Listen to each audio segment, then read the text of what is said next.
ઘણી જૂની વાત છે. એક વિદ્વાનને ફાંસીની સજા થવાની હતી. તેને રાજા સમક્ષ રજૂ કરવામાં આવ્યો. રાજાએ તે વિદ્વાનને કહ્યું, તારી પાસે પોતાની જાન બચાવવાની એક તક છે. જો તું મારા એક પ્રશ્નનો સાચો જવાબ આપી દઈશ તો હું તારી સજા માફ કરી દઈશ. રાજાનો પ્રશ્ન હતો, આખરે એક સ્ત્રી શું ઈચ્છે છે? વિદ્વાને થોડો સમય વિચાર્યો અને કહ્યું, મહારાજ, જો મને થોડો સમય મળે તો હું આ વિષય પર અભ્યાસ અને શોધખોળ કરીને તમને સાચો જવાબ આપી શકું. રાજાએ તેને 1 વર્ષની મોહલત આપી. હવે વિદ્વાન આખા રાજ્યમાં અને દૂર દૂર સુધી ભટક્યો. તેણે ઘણા લોકોને પૂછ્યું, પણ ક્યાંયથી સંતોષકારક જવાબ મળ્યો નહીં.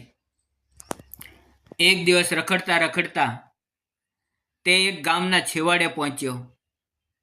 ત્યાં એક વિશાળ ઝાડ નીચે ઓટલો બનેલો હતો અને 2-3 લોકો બેઠા હતા.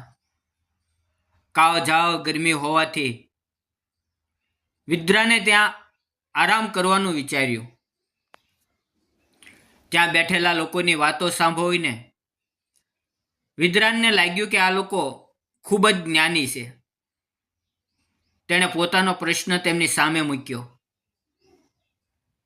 તેમાંથી એક વ્યક્તિએ મજાકમાં કહ્યું, સાહેબ, અહીંથી દૂર જંગલમાં એક ચૂડેલ રહે છે. કદાચ તે જ તમારા પ્રશ્નનો જવાબ આપી શકે.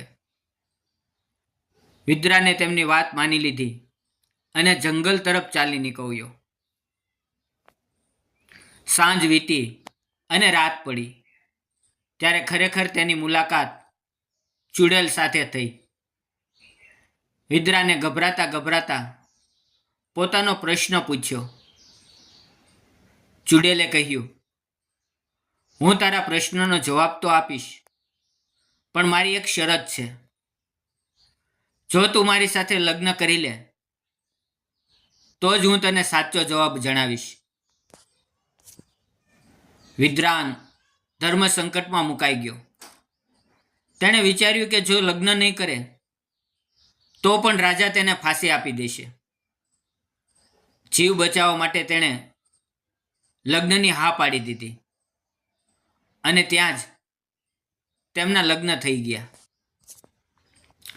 લગ્ન પછી ચૂડેલે કહ્યું, તે મારી વાત માની લીધી છે, એટલે હું તારા માટે એક મોટો નિર્ણય લઉં છું. હું દિવસના 24 કલાકમાંથી 12 કલાક ચૂડેલ અને 12 કલાક સુંદર પરી બનીને રહીશ. હવે તું નક્કી કર કે મારે દિવસે ચૂડેલ બનવું કે રાતે. વિદ્વાન ખરેખર બુદ્ધિશાળી હતો. તેણે વિચાર્યું કે જો તે દિવસે ચૂડેલ બનશે તો દિવસ કાપવો અઘરો પડશે, અને જો રાત્રે બનશે તો રાત કાપવી મુશ્કેલ થશે.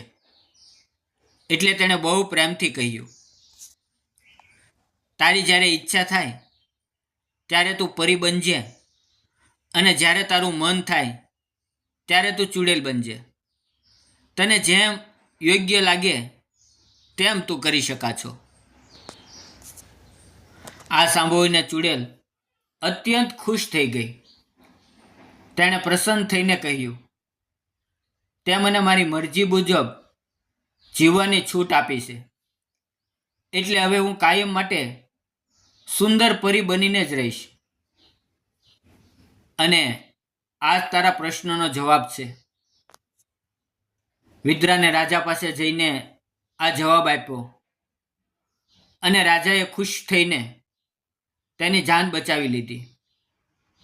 મિત્રો, જો તમને આ વાર્તા પસંદ આવી હોય તો તેને લાઈક અને શેર જરૂર કરજો. ફરી મળશું એક નવા વિડીયોમાં. ત્યાં સુધી આવજો. ધન્યવાદ મિત્રો.